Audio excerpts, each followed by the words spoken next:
Thank you, Mr. Chairman. Mr. Chairman, this is legislation, the bipartisan legislation that Congressman Garret and I have introduced. And just for quick purposes of background, under the Outer Continental Shelf Lands Act, vessels that are operating in the Outer Continental Shelf, participating in energy activity, they have to be U.S.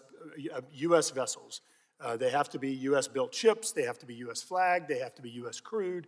The crew has to have TWIC cards, they have to be paid appropriate wages, and they have to go through annual inspections. Conversely, foreign vessels only have to get a certificate of exemption. One time, it's indefinite. They can have unlimited numbers of B-1 visas, which are visas of foreign workers on those vessels.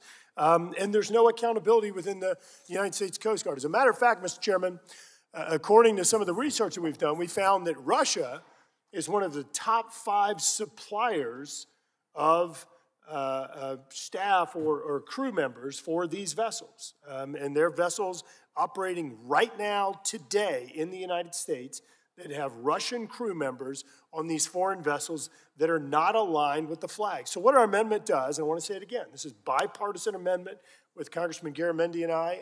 I believe Congressman Garret is locked down in a classified brief right now, but he's given us the permission to say that he's supportive of this.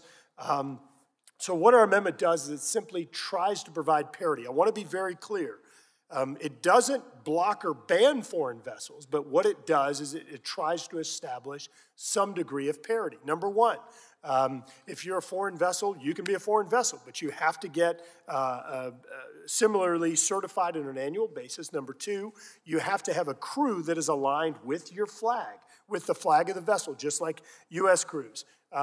You have to have you can have visas that are 2.5 times the maximum crew of the vessel, because what we found happening, Mr. Chairman, is that folks would go get B-1 visas on a Panamanian vessel, then they may go over, as you indicated, to a vessel flagged in Liberia, then may jump over to a vessel flagged in a different country.